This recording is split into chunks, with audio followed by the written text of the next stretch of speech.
12వ అధ్యాయంలో యోబు ప్రతిస్పందన, దేవుని జ్ఞానాన్ని గురించి, అలాగే దేవుని యొక్క శక్తిని గురించి యోబు మాట్లాడుతున్నాడు. Lessons about God's holy character which answers Job complaints.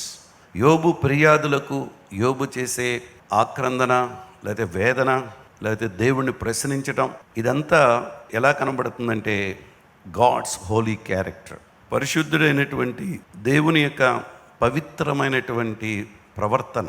Character అంటే దేవుని యొక్క గుణలక్షణం. దేవుని యొక్క గుణమే పవిత్రత. అసలు హోలీ, నేను పరిశుద్ధుడను గనుక మీరు కూడా పరిశుద్ధులుగా ఉండాలంటే, నేను పరిపూర్ణుడు కనుక మీరు కూడా పరిపూర్ణులుగా ఉండాలి అంటారు. అసలు మనకి ఎంత ఆదరణ అంటేనండి, దేవుని వాక్కు కానీ దేవుని మాటలు కానీ ఎంతో బలాన్ని ఇస్తాయి. అందుకని ఇక్కడ ఈ 12వ అధ్యాయంలో ప్రతి మాటను మనం చదువుతున్నప్పుడు దీంట్లో ప్రాముఖ్యంగా ఒక్కొక్క మాటను మనం ధ్యానం చేసేటప్పుడు 12వ అధ్యాయం 3 వచనాలు. అప్పుడు యోబు ఇలాగూ ప్రత్యుత్తరం ఇచ్చాను, నిజముగా లోకములో మీరే జనులు, మీతోనే జ్ఞానము గతించిపోవును. అయినను మీకున్నట్లు నాకును వివేచన శక్తి కలిగి ఉన్నది. నేను మీకంటే తక్కువ జ్ఞానం గలవాడను కాను. మీరు చెప్పిన వాటిని ఎరుగని వాడెవడు? దేవునికి మొర్రపెట్టి ప్రత్యుత్తరము పొందిన వాడైనను నేను నా స్నేహితునికి అపహాస్యాస్పదముగా ఉండవలసి వచ్చాను. నీతియు యథార్థతయు గలవాడు అపహాస్యాస్పదముగా ఉండవలసి వచ్చాను అంటాడు. God will show your compassion when others don't. ఇతరులు మన పట్ల కనికరము దయ చూపించరు, కానీ మనం ప్రభువుని అంగీకరించిన మనం ఆ కనికరాన్ని దయను చూపించాలి. దేని బట్టి?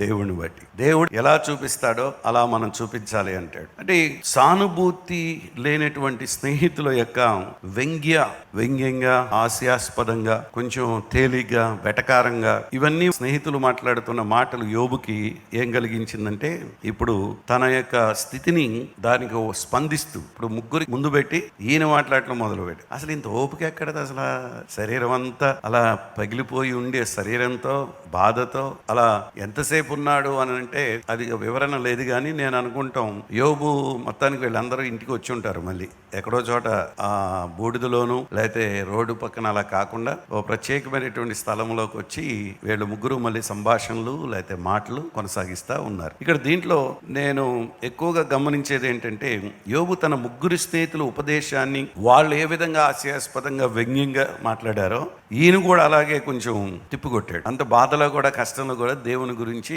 చెప్పడం మొదలు పెడతాడు. అంటే వారు దిగజారిపోయి మాట్లాడుతున్నారని యోబు ఆరోపణ. కొంతమంది అసలు ఎంత దిగజారు తత్వాన్ని కలిగి ఉంటారో, ఎంత దిగజారిపోయి మాట్లాడతారో అసలు మనకు ఆశ్చర్యం వేస్తుంది అనమాట. అలా దిగజారిపోవలసిన అవసరత లేదు. మనం కలిగిన దేవుడు గొప్ప దేవుడు, హుందాగా ఉండాలి, దేవుని కొరకు నిలబడాలి. తమకు పారంపర్య జ్ఞానము ఉందని వారు అనుకున్నప్పటికీ యోబు సమస్య పట్ల వారి కృత్రిమ పరిశీలనలు వారి జ్ఞానాన్ని సద్వినియోగం చేయలేకపోయాయి అని అంటాడు. అంటే కీర్తి కోసం అలవర్చుకున్న జ్ఞానం నిజమైన జ్ఞానం కాదు. ఈ మాట మళ్ళీ చెప్తున్నా, కీర్తి ప్రతిష్టల కోసం ఎవరైనా సరే జ్ఞానాన్ని పొందుకుంటూ ఉంటే అలవర్చుకున్నటువంటి జ్ఞానం నిజమైన జ్ఞానం కాదు. కానీ ఈ లోకంలో మనం చూస్తున్నంత అదే, పేరు ప్రతిష్టల కోసం జ్ఞానం, లేదా పేరు ప్రతిష్టల కోసం సంపాదన, పేరు ప్రతిష్టల కోసం వాళ్ళకు ఉన్నటువంటి దాన్ని చూపించడం, ఇదంతా యోబు వాళ్ళతో చెప్తూ ఉన్నాడు. అంటే తన స్నేహితులు తమకు ఏ జ్ఞానం ఉందని చెప్పుకుంటున్నారో అదే సాంప్రదాయిక జ్ఞానం తనకు కూడా అందుబాటులో ఉందని కూడా యోబు ఇక్కడ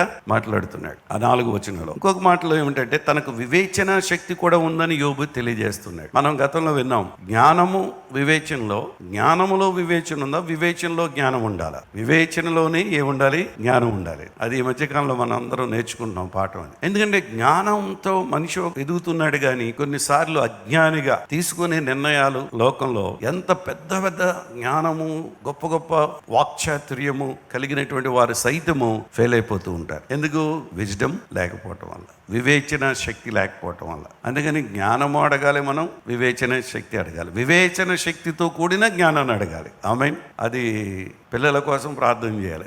మనవాళ్ళు, మనవరాళ్ళకి, లేకపోతే కుటుంబంలో ఉన్న పిల్లలకి, వాళ్ళందరూ కూడా దేవుడు అటువంటి జ్ఞానం ఇవ్వాలని మనం ప్రార్థన చేయాలి. అంటే తన స్నేహితులు తనకు వివేచన శక్తి ఉందని యోబు తెలియజేస్తూ, వారిలాగా కాక తన జ్ఞానాన్ని రుజువులతో నిర్ధారించాలి. ఏదో పైకి మాట్లాడినట్టుగా కాదు. మనిషికి జ్ఞానం ఉందంటే ఆ జ్ఞానం రుజువులతో అది బయటికి రావాలి. అందుకని ఈ లోక జ్ఞానము వేరు, దేవుని జ్ఞానం వేరు. నేను అందుకే లోకజ్ఞానం కోసం చదువులు, లోకంలో వాటి కోసం నేను ఎప్పుడో దానికి పక్కన పెట్టేసి దేవుని జ్ఞానము, దేవుని సన్నిధిలో దేవుని కొరకైన సొలొమోను ప్రార్థన అదే కదా. దావీదు తర్వాత రాజ్యాన్ని తీసుకున్నప్పుడు అతను ప్రార్థన చేసినప్పుడు దేవుని ప్రార్థన వినబడింది. నేను నీకు ఇవ్వాలనుకుంటున్నాను, నీకేం కావాలని అడిగితే పలానాడు ప్రాణం తీసేయి, లేదా మా నాన్నలాగా కాకుండా నేను ఇంకో విధంగా ఉండాలి, నాకు ఇంకా ఆస్తి కావాలి, సకల సంపదలు కావాలి, ఇంకా ఎక్కువ కావాలి, ఇవేమీ కోరలా. తోటి వాళ్ళు ప్రాణాన్ని కోరలేదు, ఆస్తిని లేకపోతే అది కోరకుండా ఏమడిగాడు?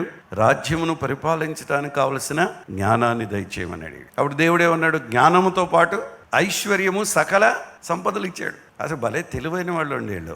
మన ముందున్న పితరులు వీళ్ళ గురించి చదువుతుంటే వీళ్ళు ఎక్స్పీరియన్స్ పీపుల్. వీళ్ళు యోబు లాంటి వాళ్ళు, యెషయా లాంటి వాళ్ళు, లేకపోతే ఇర్మియా లాంటి వాళ్ళు, దావీదు లాంటి వాళ్ళు, మోషే, యెహోషువ, ఏలియా, ఎలీషా, అబ్బో వీళ్ళందరూ సూపర్ అన్నమాట. మామూలుగా కాదు. వాళ్ళు ఎంత మోడల్ అంటే ఎంత గొప్పగా నిలబడతారంటే ఆ వాక్యాలు చదువుతున్నప్పుడే మనకు కనబడుతుంది ఇక్కడ ప్రతిదీ. ఇంకోటి కూడా నేను ఈ వాక్య భాగాల్లో చూసినప్పుడు, తాను నీతియు యథార్థత కలిగి ఉన్నప్పటికీ అపహాస్యాస్పదముగా ఉన్నాను నేను. నీతి యథార్థత వదల్లా, అది అసలు కీ. అది యథార్థతను విడిచిపెట్టాలి, దేవుణ్ణి దూషించాలి, నీతిని వదిలిపెట్టేయాలి. ఎప్పుడు చేస్తాడని ఎదురు చూస్తున్నాడు సైతాన్. భార్య కూడా నేను చెప్పింది వింటలేదు ఈయనని చెప్పి ఆమె ఎదురు చూస్తుంది. ఈ స్నేహితులు కూడా తప్పు చేసావు, పొరపాటు ఒప్పుకో, నువ్వేదో చేసి ఉంటావు, అందుకే ఇలా జరిగిందని అంటున్నా సరే యోబు ఏం చేస్తున్నాడంటే తన నీతిని యథార్థతను ఇంత కూడా అంటే నేను నీతిగాను యథార్థంగాను ఉన్నప్పటికీ కూడా నేను ఆశయాస్పదమయ్యాను. నేను దేవుని పని చేస్తూ దేవునిలో ఉండి దేవుని కార్యాలు జరిగిస్తుంటే నన్ను ఇంకొక విధంగా అర్థం చేసుకుంటారు, మిమ్మల్ని ఇంకో విధంగా అర్థం చేసుకుంటారు. అటువంటి మాటలు మాట్లాడే వాళ్ళు ఎప్పుడూ మనకి కనబడుతూ ఉంటారు జీవిత యాత్రలో. అందుకని ఇక్కడ చూసినప్పుడు తన ముగ్గురు స్నేహితులు మాట్లాడినది యోబు విన్నాడు. అతనికి అనిపించింది ఇది, తన స్నేహితులు గొప్ప జ్ఞానవంతుల్లాగా మాట్లాడుతున్నారు కానీ వాళ్ళు చెప్పినవన్నీ సామాన్యమైన మాటలే. అంటే వీళ్ళ ముగ్గురు కంటే ఎక్కువ జ్ఞానం ఎవరికి ఉంది? యోబుకే ఉంది. అదే శ్రమ వాళ్ళ ముగ్గురులో ఎవరికైనా వచ్చి ఉంటే తల్ల క్రిందులు అయిపోయేవాళ్ళు వాళ్ళు కదా. కానీ యోబు అక్కడ నిలబడుతున్నాడు. అతనికంటే తామేదో ఉన్నత స్థాయి వాళ్ళగా ఎంచుకొని సలహాలు ఇవ్వటం మొదలుపెట్టారు, వింటున్నాడు కదా అని. ఇక్కడ తెలియని విషయం ఏంటంటే ఇక్కడ అతని సమస్యకు మూలమేదో చెప్పలేకపోయారు వాళ్ళు. ఏమో చేసి ఉంటామేమో, జరుగుంటుందేమో, ఇవే చెప్తున్నారు. కానీ ఖచ్చితంగా మనం మళ్ళీ రుజువులు ఉండాలి. ఇప్పుడు మేము లేచిన దగ్గర నుంచి మా దగ్గర కొన్ని కంప్లైంట్స్ వస్తూ ఉంటాయి, చెప్తూ ఉంటారు. చెప్పినవన్నీ వాళ్ళని పట్టుకో చేసి కూర్చోబెట్టి మేము అడగం. ఒకసారి నవ్వుకుంటాను, ఎంత అమాయకంగా వీళ్ళు అపార్థం చేసుకున్నారు వాళ్ళని. అందుకని వాళ్ళు పిలిచి అడిగామనుకోండి, వాళ్ళు ఏమంటారు? నిజంగానే చేసుంటే చేసిన వ్యక్తిని పిలిచి మీరు అడగండి, వచ్చి నువ్వు ఇలా విన్నాను నేను, ఇది నిజమా అని అడిగితే పొరపాటున అసలు ఇంత కూడా దొరకరు వాళ్ళు. కానీ తెలుసు అది వాళ్ళ ద్వారానే తప్పు జరిగింది, వాళ్ళ ద్వారానే అది జరిగింది అనేది మనకు తెలుసు కూడా మనం కొన్నిసార్లు రుజువు చేయలేం, ఆధారాలు ఉండవు. అందుకే ఈ మధ్యన కొత్తగా ఏం చేస్తున్నా, ఫోన్ చేతిలో ఉంటుంది కాబట్టి గబాన్ రికార్డ్ చేయడం, లేకపోతే వీడియో తీసేయడం, అవి పెద్ద ఆధారాలు. ఇప్పుడు మొన్న ఎప్పుడు అంటున్నాడు కుర్రాడు, అంకుల్ అసలు నేను అది చూసినప్పుడు వీడియో తీసేద్దాం అనుకున్నాను, మీరు నమ్మరని నాకు తెలుసు, మీరు ఆ వ్యక్తి అంటే మీకు చాలా ఇష్టం, ఆ వ్యక్తిని మీరు ఎంతగా ఇచ్చేస్తున్నారు, కానీ నేను చూశాను కళ్ళారా, ఇప్పుడు కూడా నాకు నమ్మశక్యంగానూ ఉంది. అలా కొన్ని చాలా ఉంటాయి అట్లా మనకి. కానీ ఇక్కడ ఏమన్నాడంటే సామాన్యమైనటువంటి మాటలు వాళ్ళ స్థాయిని మనం కొన్నిసార్లు ఎవరి గురించి విన్నప్పుడు ఆ మాటలు అతనికంటే తామేదో ఉన్నత స్థాయి వాళ్ళకి ఎంచుకుని సలహాలు ఇవ్వటం, అతని సమస్యకు మూలమేదో చెప్పలేకపోయారు, అందుకని వ్యంగ్యంగా ఈ మాటలు అంటున్నారు. వాళ్ళు సమస్యకు తెలియనప్పుడు ఇదిగో వ్యంగ్య ధోరణి మాట్లాడతారు, తర్క భేదాలు, తర్క విభేదాలతో మాట్లాడతారు. కానీ మనం కూడా ఇతరులకు సలహాలు ఇవ్వదలుచుకుంటే ఇలాంటి జవాబు వచ్చే రీతిలో ఇవ్వకూడదు. ఈరోజు మన పాఠం ఇది. ప్రార్థన చేయడం తన అలవాటని, తన ప్రార్థనలకు దేవుడు జవాబు ఇచ్చేవాడని యోబు క్లియర్గా చెప్తున్నాడు. 4వ వచనంలో ఏమంటాడు? నా స్నేహితునికి అపహాస్యాస్పదం ఉండవలసి వచ్చింది. నీతి యథార్థత గలవాడు అపహాస్యాస్పదముగా ఉండవలసి వచ్చాను. అంటే ఇప్పుడైతే దేవుడు ఎందుకు మౌనం దాల్చాడు? నా విషయంలో దేవుడు వచ్చి చెప్పొచ్చు కదా. 5వ వచనం చూడండి, దుర్దశ నొందిన వానిని తిరస్కరించుట క్షేమం గలవారు యుక్తమను కొందురు, కాలు జారి వారి కొరకు తిరస్కారము కనిపెట్టుచున్నది. దోపిడీగాండ్రు కాపురము వర్ధిల్లును, దేవుని కోపము పుట్టించువారు నిర్భయముగా నుందురు, వారు తమ బాహుబలమే తమకు దేవుడు అనుకుందురు అంటే బాహుబలమే వాళ్ళకి దేవుడు అనుకుంటారు. అంటే ఇక్కడ న్యాయం పరిస్థితిని గమనిస్తూ again complained that things did not seem fair to him. మళ్ళీ చెప్తున్నాడు తన పట్ల ఎలా ఉన్నాడంటే క్వశ్చనింగ్ గాడ్స్ డివైన్ జస్టిస్. యోబు కూడా దేవుని యొక్క న్యాయాన్ని ప్రశ్నిస్తున్నాడు, కానీ దేవుని దూషించట్లేదు. అలాగే God is just and fair when everyone, అందరి పట్ల ఆయన న్యాయము చేకూరుస్తాడు. అంటే దుష్టులు క్షేమము గలవారై సంతోషించడం చూసి యోబు తన దుర్దశతో రాజీ పడలేకపోతున్నాడు. ఎలీఫజు, బిల్దదు, జోఫరు మాటలు ఇవన్నీ అవే, వాస్తవ పరిస్థితికి తగినట్లుగా లేవని ఇక్కడ చెబుతున్నాడు. మీరు మాట్లాడేది ఒకటి, నాకు జరిగింది ఒకటి, మీరిచ్చే సలహా ఒకటి, నేనేమో నాకు కావలసిన సలహా కోసం, నాకు కావలసినటువంటి జవాబు కోసం నేను ఎదురు చూస్తున్నానని దీనిలో నుంచి మాట్లాడుతున్నాడు. అంటే తన విషయాలు సరిగ్గా కనిపించడం లేదని యోబు మళ్ళీ ఇక్కడ ఈ వచనాల్లో ఫిర్యాదు చేస్తున్నాడు. అంటే ఇంకొక మాటలు చెప్తే Job also last the respect of every one around him. ఇంకొక దారుణమైన విషయం ఏంటంటే అంతకుముందు ఉన్నటువంటి గౌరవం, అంతకుముందు ఉన్నటువంటి రెస్పెక్ట్ ఇప్పుడు లేదు. శ్రమలో బాధల్లో ఉన్నటువంటి వ్యక్తిని అలా వదిలేయటం ఎంత దారుణమో చూడండి. మనం ప్రభువులోకి వచ్చినప్పుడు అలా ఉండదు. Jesus is your source of love and comfort when others turn against you. ఎప్పుడైతే మనకు వ్యతిరేకంగా ఎవరైతే దేవుణ్ణి అంగీకరించిన మనకు వ్యతిరేకత ఎప్పుడైతే వస్తుందో, మనల్ని ఎవరైతే అనుమానిస్తారో, ఎవరైతే మన మీద నిందలు అపనిందలు వేస్తారో, అప్పుడు డైరెక్ట్గా దేవుడు మన పక్షాన ఉంటాడు. హల్లెలూయా. ఆ పక్షాన ఉండటంలో తప్పు చేస్తే మనం ఒప్పుకోవాలి, లేదంటే ఆ పరీక్షలో దేవుని కొరకు యోబులాగా మనం కూడా నిలబడవలసిందే. అందుకని ఇక్కడ ఏమంటున్నాడంటే 5వ వచనంలో యోబు స్నేహితులు బాధలో లేరు, విపత్తులేవి వారికి రాలేదు, కాబట్టి తనను తృణీకార భావంతో చూడటం వారికి తేలికగా ఉంది. బాధను అనుభవించిన వాడు కాదు, బాధను అనుభవించిన వాడు బాధలో ఉన్న అనుభవంతో, ఎక్స్పీరియన్స్తో చెప్పేవానికి పైనుండి చెప్పేవానికి చాలా వ్యత్యాసం ఉంటుంది. అది చాలా క్లియర్గా ఉంది ఇక్కడ ఈ మాటలను బట్టి మనం చూస్తే. యోబు అనుభవించిన దాన్ని అనుభవించని వారెవరో అతని పరిస్థితి సరిగ్గా అర్థం చేసుకోలేకపోయారు. ఈ క్రొత్త నిబంధన ప్రజలైనటువంటి మనం ఎలా ఉండాలో అక్కడ చెప్తాడు చూడండి. 2 కొరింథీ 1:3, 4, 5, 6 వచనంలో, కనికరము చూపు తండ్రి, సమస్తమైన ఆదరణ అనుగ్రహించు దేవుడు, మన ప్రభువైన యేసుక్రీస్తు తండ్రి అయిన దేవుడు స్తుతింపబడును గాక. దేవుడు మమ్మల్ని ఏ ఆదరణతో ఆదరించి, ఈ గతంలో కూడా చదువుతున్నాం మనం, ఆదరణ ఆదరణ ఆదరణ రిపీట్ అవుతున్నాయి ఈ వాక్యాలు. అది మంచిది, ఎన్నిసార్లు అయితే అంత మంచిది. యోబు స్నేహితులకైతే సరిగ్గా దీనికి వ్యతిరేకమైన నమ్మకం ఉంది. 9వ అధ్యాయం 22వ వచనంలో, 9వ అధ్యాయం 24వ వచనంలో, 10వ అధ్యాయం 3వ వచనంలో కూడా దీన్ని 6వ వచనంలో మనం చదివినటువంటి దాన్ని రిపీట్ చేస్తూ ఉంటాడు. ఏది? దేవునికి కోపం పుట్టించి వారు నిర్భయముగానుంటారు, వారు తమ బాహుబలమే తమకు దేవుడు అనుకుంటారు, వారి బలము, వారి జ్ఞానం, వారి తెలివితేటలే వాళ్ళు అనుకుంటారు అని దాని గురించి చెప్పుకొచ్చాడు. 5వ వచనంలో ఇంకో మాట నేను ఇక్కడ కొంచెం చిన్న వివరణ ఇస్తాను. ఇక్కడ 5వ వచనంలో ఏమంటాడంటే, దుర్దశ నొందిన వారిని తిరస్కరించుట క్షేమము గలవాడు యుక్తమును కొందరు, కాలు జారిన వారి కొరకు తిరస్కారము కనిపెట్టుచున్నది అంటాడు. అంటే తన సంపన్నులు ఆలోచించే విధానాన్ని యోబు ఇక్కడ ఖండిస్తున్నాడు. పేదవారిని, అవసరంలో ఉన్న వారిని నీచంగా చూచే వాళ్ళను మనం ఎప్పుడైనా సరే ఒక కంట కనిపెట్టాలి. ఒక వ్యక్తిని ఎప్పుడు మనం నీచంగా చూడకూడదు, ఒక వ్యక్తిని ఎప్పుడు మనం తక్కువగా చూడకూడదు, ఒక వ్యక్తిని ఎప్పుడు మనం తక్కువ చేయకూడదు. పేదవారు కానీ, ఉన్నత స్థితిలో ఉన్నవారు కానీ, ఎవరైనా సరే. కానీ దురదృష్టవంతులు కష్టాన్ని తన మీదకి తామే తెచ్చుకున్నారని